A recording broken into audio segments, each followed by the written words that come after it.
Welcome back, Star Wars fans. My name is Dave, and this is the Foul Scoundrel Reviews. And today we're reviewing Star Wars Squadrons. Whew.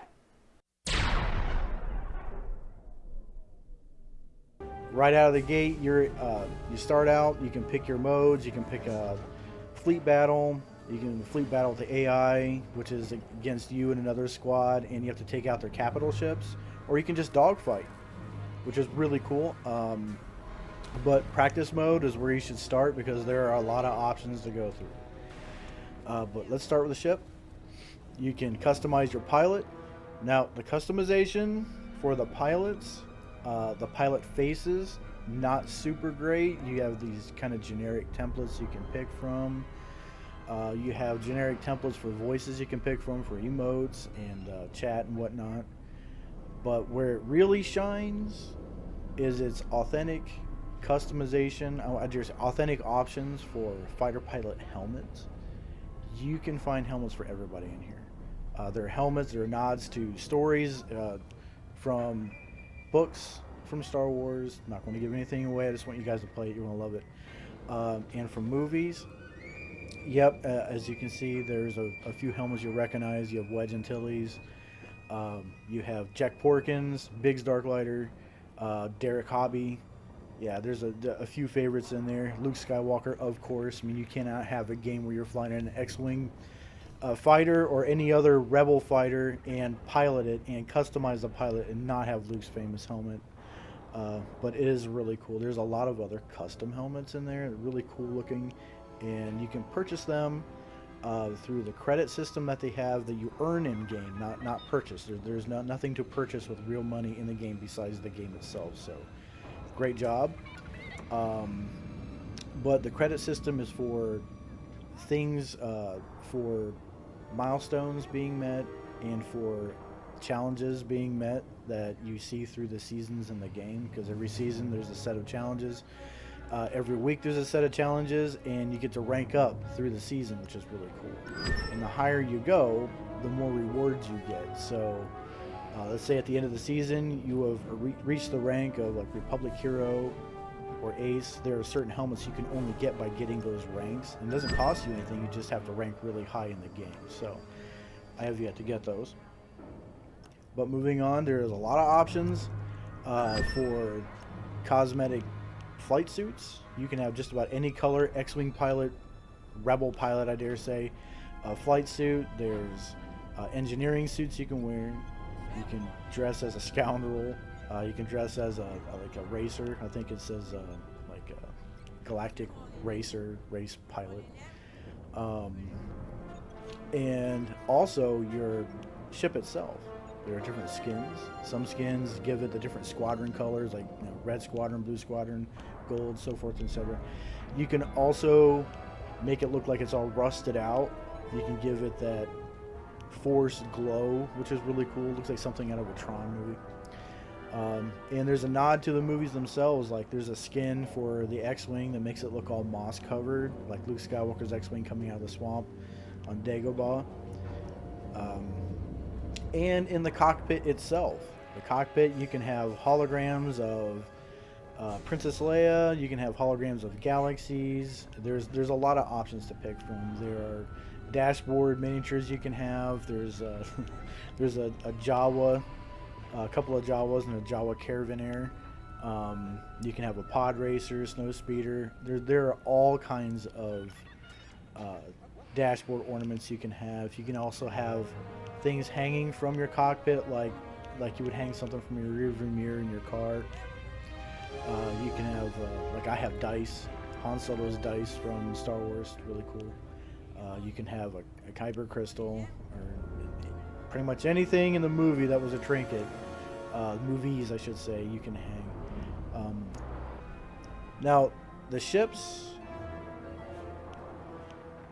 you can customize the weaponry and the engines, but it's kind of a give and take. So it depends on how you want to fly. So say you're flying and you want to just run and gun, you want to go in, hit them quick and run out. You'll want something that is light, fast. You want a ship that's light and fast. So you probably want like a forward slam engine, and you'll want rocket pods and you'll probably want an astromech droid for auxiliary fixing your ship whenever you get damaged. So you'll probably want to slap a couple of those on an A-wing interceptor and fly in, fly out. If that's your style, you can do it. If your style is to hang in and tank, you can fly a Y-wing, give it a reinforced hull. It'll make you slower, but you can also give it a different type of engine. So you can have an engine that has faster burst speeds but doesn't last as long, or you can have engines that have normal sustainable speed but your maneuverability is a little slower. It all depends on how you want to play. Same thing with the weapons. You can have weapons that auto track. Your blasters, instead of them being dumbfired where you have to aim, you can have them auto track, but sometimes there's a give and take there with whether or not you can lock onto somebody that's 1,000 meters away, or you have to wait until you're nose to nose before you can fire. So again, it's a give and take system. It depends on how you want to fly, but there are hundreds of options to set up your ships. The different ships, you have your X-wing for the rebels, you have your A-wing, your Y-wing, you have your U-wing, which is an auxiliary ship where you can heal other ships and resupply, and you'll also have a B-wing. B-wing is kind of a mixture of a bomber and an auxiliary ship. It's a little slower, but carries some serious firepower. And jumping over to the Empire has the same thing. It is set up the exact same. You have TIE fighters, TIE interceptors, TIE bombers. I think it's called a Reaper. And you have all the options from the Rebels as far as helmets and pilot customization. Or I don't want to say the same, but it's the same setup. So you have generic face palettes or templates, sorry, and then you have the different various flight suits you can wear with a ton of helmets to pick from, and they have some awesome helmets. Their ships are the same thing. Customize the paint job. You can customize the weaponry and the cockpits as well. So I'll throw those up side by side real quick so you can see the difference between the Rebels, and the Empire. But as far as customization goes, this game falls short with the pilots as far as their faces, but everything else is so, I hate to say fan service, but it is excellent if you're a fan of the movies. Alright, and this is practice mode. I suggest to everybody thinking about playing this game, practice mode. Practice, practice, practice. Trust me, this game is famous for its flying. It has full VR support. It has HOTAS support. I use a Logitech X52 HOTAS, has a throttle and stick, so it is completely immersive. But practice. You want to be a really good pilot? This is where you want to be. This is where you get to check out how every ship handles, how you want the ship to handle, what customizable options you want, how you want your buttons set up, how you want your configuration set up for your hotkeys, what weapons you want to use, how your weapons work, what your engines are like, and how maneuverable your ships are when they're set up the way you want them because of all the debris flying around in the practice session. This is amazing. The first time I played it, I was blown away. I almost called in for work that night. But it was amazing. I was flying through this debris field, and I was just getting tossed around. I was hitting everything, and I was loving every minute of it. Because not only do you have that immersive feeling where you can look around the cockpit, everything's customizable, but all the sounds are there too. So every sound you hear is movie perfect. You hear debris hitting your hull, you hear a sound like something's creaking. Yeah, these are all groans and things you hear from the movies. You're firing away, you can hear the inner weapon noise from the X-wing fighters' blasters to the proton torpedoes that you use, and you hear every little noise and nuance. I absolutely love that. I love the small things in games and movies. It just really makes the whole experience for me as a fan. So what do you guys think? Does that help you enjoy something a little more, all the little nuances of things they put in? Let me know in the comments, because I really enjoy that sort of thing, the care they take into the detail. But moving on, I'm going to throw up a side-by-side of what it's like to practice as the Rebels and as the Empire. You will notice differences between the Rebels and the Empire. Straight out of the gate, the Rebels, of course, Rebel ships, but the Rebels have 3 power icons you can move up and down to put power into each system. So you have engines, weapons, and shields. So you can pull power from your shields to where your shields don't regenerate as fast, but you can put it into your weapons, and you can put it into your engines. So either you can have sustained and more powerful blasters for a longer time, or your engines are faster than they normally are, and your turbo boost lasts a lot longer and regens a lot faster. It depends, again, on the situations you get into, because I tell you, when you're dogfighting and you're flying against those big Corellian capital ships like a Star Destroyer, you'll want to know how to use every system. You'll want to know how to throw your shields, whether you want all of your shields in the rear or all your shields in the front, or if you want them balanced all the way around your ship, or how long you want to take sustaining fire, because you will get destroyed really quick flying against a Death Star. That is not for the faint of heart, as you'll see. But looking over into the Empire, when you're in a TIE Fighter or TIE Interceptor or anything from the Empire, you'll notice they don't have shields. They have armor. So your ship is actually, the life bar is actually a ship icon to the right of your cockpit. And I'll show your ship. It has a number underneath it. You let that go to 0, you'll blow up. So you can manage your power to where you can have better firepower or better engines. But that's about it. And I've noticed the trade-off is the Empire's weapons fire differently. They're a little faster. And their ships are a little more nimble. So you can turn on a dime in a TIE Fighter, as you couldn't do that with an X-Wing. I know some people argumentatively, they're like, well, they kind of handle the same class of ship, but there's a small trade-off there.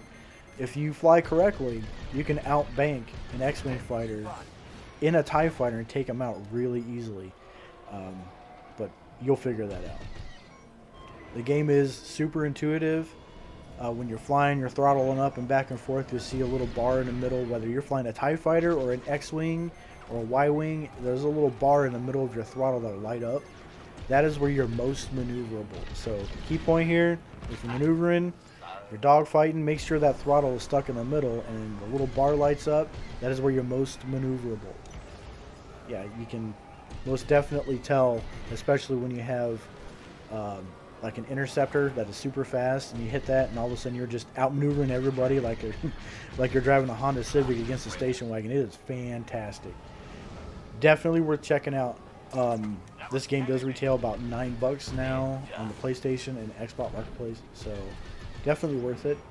But I do want to show you combat against a fleet, so let's jump to that real quick. Oh man, that moment, that pit of your stomach moment where you enter the game, whether it's basketball, football, whatever it is you're into, and you're going onto the field. This is what this makes me feel like when I'm jumping into a fleet battle and I'm flying out of a Corellian Corvette, or I do believe it's a Mon Calamari capital ship. When you fly out of the hangar and you go onto the field and the approaching ships are coming at you, man, it is tense. Then you see the Imperial cruisers coming at you, and in the back you see really big, this huge Star Destroyer. The first time I saw this, I just went, holy cow. Now that, folks, that is lightning in a bottle.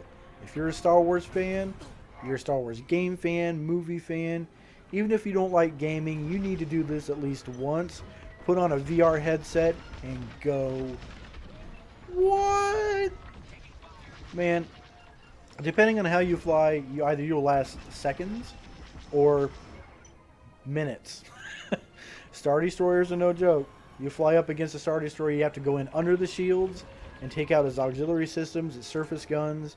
And you have to fly fast enough because they'll hit you with a tractor beam. You can't move, and then you get slammed by a bunch of missiles. It's over, no matter what ship you're in. So be fast. I would definitely fly light, not heavily armored, but light. That way you can outrun turrets, tractor beams, hit and run, and keep going. Survive. Big tip. If you want to take out a ship, you get really good at the game, use an A-Wing interceptor. You want to take out a capital ship, A-Wing interceptor. You want a fabricated hull, that way that lock time takes a lot longer for the enemy. You want rocket pods, and you want an astromech droid to repair your systems, because yeah, you're going to get banged up. But if you're fast enough, they ain't going to hit you. I've taken out capital ships with them. Fantastic. But it does, again, depend on how really good you are, because the enemy also can come in and take out your cruisers, your Corellian cruisers, your corvettes, or your Mon Calamari capital ship, which is the same size as a Star Destroyer in the game. And attacking those is, oh man. I'd rather attack a Death Star.